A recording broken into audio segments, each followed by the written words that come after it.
Pumalag ang grupo ng mga guro sa planong pagpapatupad ng trimester o three-term setup sa mga paaralan sa buong bansa. Lalo't marami sa kanila ang hindi pa rin malinaw kung paano ito isasagawa sa gitna ng nalalapit na pagbubukas ng klase sa buwan ng Hunyo.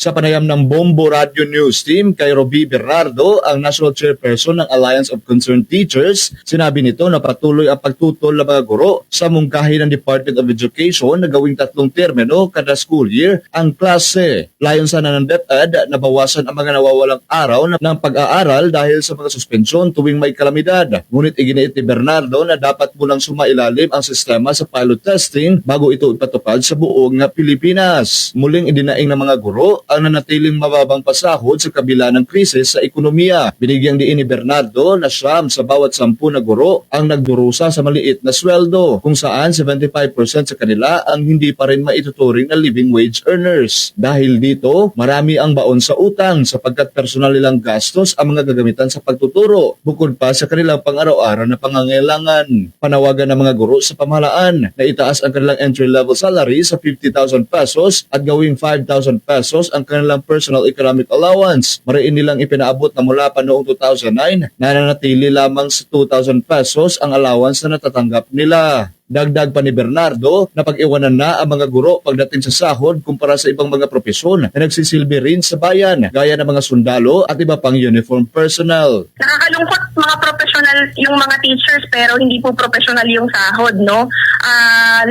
out of 10 sa amin, hindi talaga tumutungtong sa living wage o nakabubuhay yung sahod. Nakabubuhay, no? Kung natin pinag-uusapan yung bigat ng trabaho, yung pagiging professional, no? Kaya talagang baon sa utang yung kalakhan sa amin. 75% sa amin ay talagang baon sa utang.